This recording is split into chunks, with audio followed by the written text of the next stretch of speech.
সফল হতে চাইলে স্বপ্ন নয়, কাজ শুরু করো। বড় স্বপ্ন দেখো, কঠোর পরিশ্রম করো, কখনো হাল ছেড়ো না। সফলতার চাবিকাঠি হলো ধৈর্য এবং বিশ্বাস। আসসালামু আলাইকুম, আবারও একটা নতুন ভিডিও নিয়ে চলে আসলাম তোমাদের মাঝে। আশা করছি সবাই সুস্থ এবং ভালো আছো। আমি নাটোর থেকে রুনা বলছি।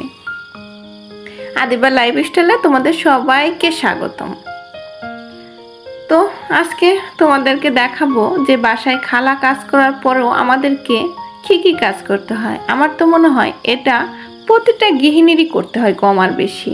কারণ খালারা যতই কাজ করুক তারা কিন্তু দেখা যায় তাদের হিসাবের বাহিরে সামান্যতম কোনো কাজ করবে না, তাদের হিসাবের থেকে সবসময় কম করার চেষ্টা করবে। তো এই তো খালা কিন্তু কাজ করে গেছে, কিন্তু খালা কাজ করে যাওয়ার পরেও আমার এই কাজগুলো দেখা যায় কি মানে ধুলা পড়ে গেছে, কিন্তু খালা দেখতেছে কিন্তু তারপরেও করতেছে না। তো আর কি করার, এগুলোকে কিন্তু খালাকে পরিষ্কার করার কথা আছে, তারপরে কিন্তু খালা তেমন একটা ভালো করে পরিষ্কার করে না। আর দেখলাম যে প্রচণ্ডই ধুলা পড়ে গেছে। কয়েকটা দিন আমিও তেমনভাবে আসলে পরিষ্কার করতে পারি নাই, যেহেতু কয়েকটা দিন আগে আমার ছেলে বেশ অসুস্থ হয়েছিল। তো ওকে নিয়ে দেখা যায় ব্যস্তময় সময় পার করতে হয়েছে, যেহেতু আমার দুইটাই ছোট ছোট ছেলে মেয়ে। তো ওদেরকে সামলে আসলে রুমে যে এগুলো করবো এরকম সময় আসলে আমি বের করতে পারতেছিলাম না। এই তো পরে ভাবলাম যে তাহলে আজকে যেহেতু একটু সময় পাইছি তাহলে এগুলোকে ভালো করে একটু পরিষ্কার করে নিই। আর ফ্লাওয়ারগুলো একটু হালকা ধুলা পড়ছে, তো এগুলো একটু ঝেড়ে নিলেই হয়ে যায়। আর দেখা যায় একটু ভালো করে ঝেড়ে নিলে কিন্তু ফ্লাওয়ারগুলো যথেষ্ট ভালো পরিষ্কার হয়ে যায়। আর এটাকে কি গাছ তোমরা বলবো আমি আসলে জানি না, আমি তবে এটাকে কচু গাছ বলি। তো এই কচু গাছটা আসলে দেখা যায় ভালো করে যদি আমি মানে পাতাটা ভালো করে পরিষ্কার করে মুছে নেই তাহলে দেখা যায় যথেষ্ট কিন্তু পরিষ্কার হয়ে যায়। একদম মনে হয় কি যে আমি পানি দিয়ে হয়তো বা ক্লিন করছি এমনই দেখা যায়। পরে তো কিন্তু সবুজ, তো এই জন্য দেখা যায় সামান্য একটু ধুলা পড়লেও মানে এটা চোখে পড়ে বেশি। আর এই ধরনের জিনিসগুলো কিন্তু একদিন বা দুদিন পর পরই সবসময় একটু ভালো করে পরিষ্কার করে না রাখলে রুমটা আসলে একটু অগোছালো দেখা যায়। তো আসলে গাছটা ভালো করে পরিষ্কার করে নিলাম। এদিকে খালা রুম ঝাড়ু দিয়ে মানে ফ্লোরটা মুছে দিয়ে গেছে, কিন্তু দেখলাম যে বেডটা উপরে একটু ময়লা পড়ে আছে, কিন্তু খালা সেইগুলো আসলে যে একটু মানে ঝাড়ু দিয়ে পরিষ্কার করে নিয়ে তারপরে নিচে পরিষ্কার করবে এই কাজটা খালা কখনোই করে না। তো যেহেতু খালা করে নাই তো কি আর করার, আমার নিজেকেই করতে হবে।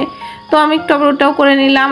আর আমার বাসায় যে খালা কাজ করে সে আবার একটু হাইটে অনেক শর্ট, এই জন্য দেখা যায় সে কখনোই মানে রুমের যে ঝোলগুলো হয় এগুলো আসলে পরিষ্কার করতে পারে না, সে হাইটের কারণে এগুলো সবসময় আমাকেই করতে হয়। তো রুমে দেখলাম যে হালকা একটু ঝোল হয়ে গেছে, ভাবলাম যে তাহলে এখনই আসলে কাজ যেহেতু শুরু করছি এগুলো করে ফেলি।